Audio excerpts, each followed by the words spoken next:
Where should I start with this story, I ask. I drowned at age 12 and had a near-death experience. I felt myself to already be a bit of an odd bird before this incident, though I did my best to hide this from others, and often from myself as well. I knew I was never quite at home here, but merely passing through, felt my parents were not my source, and that I was here for a reason. I knew that I was protected and guided. I also knew deep inside of things I should not have known given my age and the circumstances I grew up in. My premonitions were always vindicated. I knew that I felt weary with a sort of weariness not produced here on earth. I felt that I will always want to go back to the home where I belong. I have a loneliness that never leaves me, but which I have now learned to live with.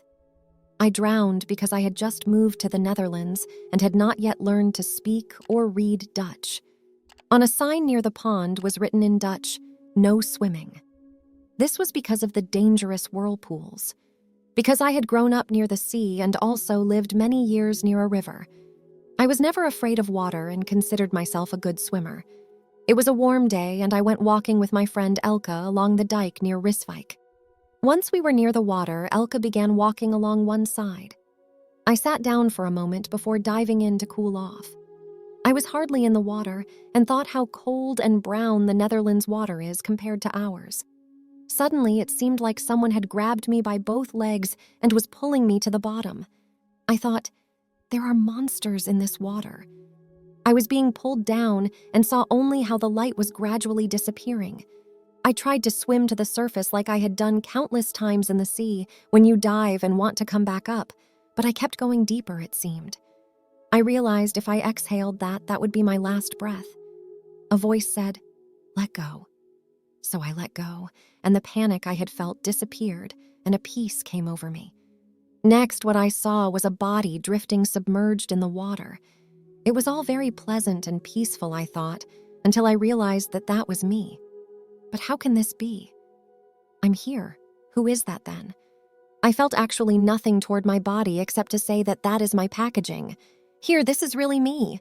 I seem to be drifting further away from my body, and I know when I looked down to see where my legs and body should have been, there was nothing, yet I felt more complete than ever. I tried to sense whether I felt more a woman than a man, and it looked like I had more feminine energy, but I felt clearly that I could have been either. I was being drawn upward, while at the same time hearing a strong peeping sound. I looked around and could hear that it was coming from me. At the same time, I saw more of the details around me.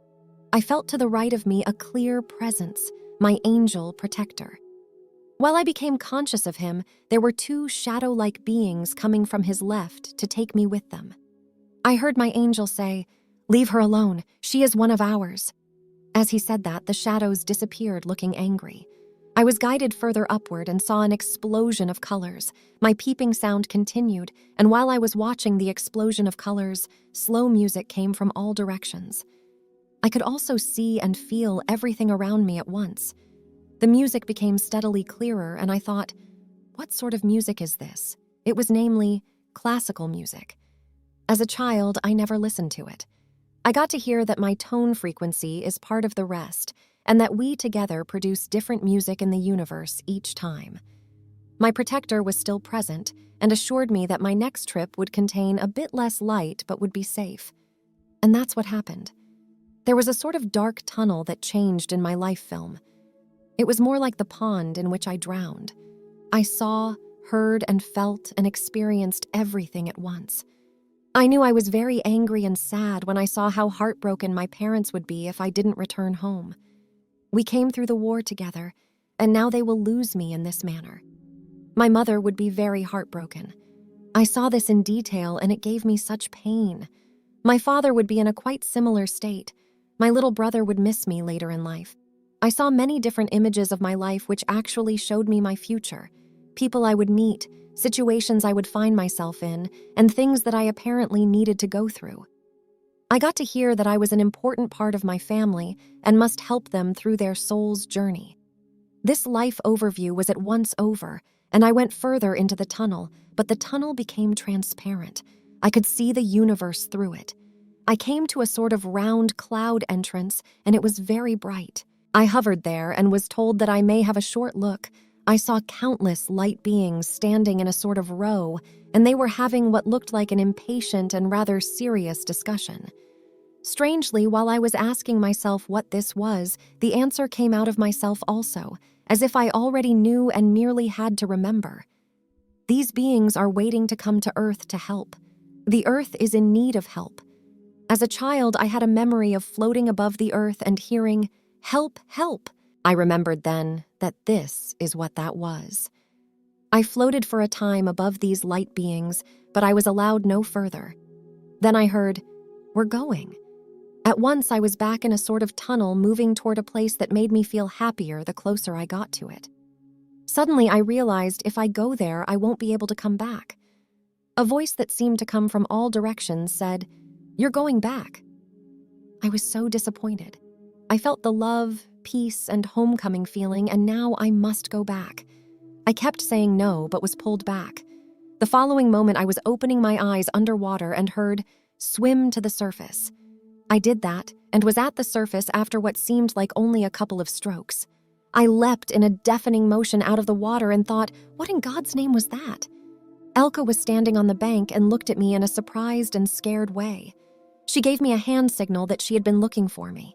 I was shivering and sat down. She put a sweater over me.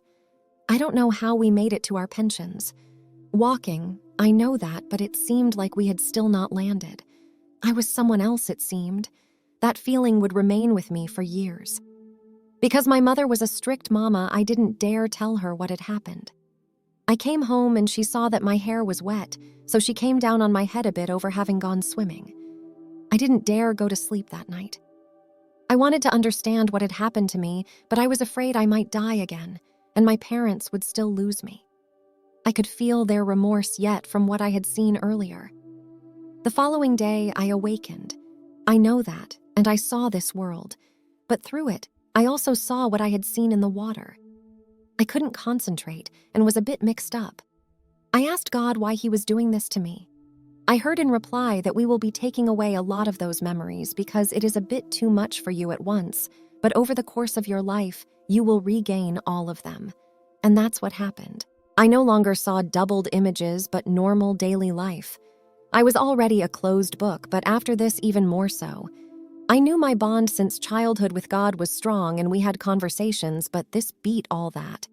We had fled the war, I didn't have such a happy youth, was highly sensitive, and from birth had memories and experiences I should not have had. I felt that I had been different for long enough. I wanted so much to just be normal, but this experience made that even more difficult. Meanwhile, I have turned 40 years old. I have had so many magic moments in my life I could write a book. Strange it is that I've already been given a title for the book I am to write. I have hesitated for 28 years because it would be personal and I might become vulnerable, but I know I must deal with it. Should it not become a book, I hope sincerely that those who read this might find something for themselves in it, maybe rediscovers or strengthens his or her own connection with our source. I know I should write this book, if only for myself. From the moment you come to the moment you leave, you are always learning, and I have a lot of lessons to go. Even at this moment, as I'm writing this, I'm learning another important lesson. From the time I first chose eternity, and that I should joyfully remain here, I again received the lesson announced in my near-death experience.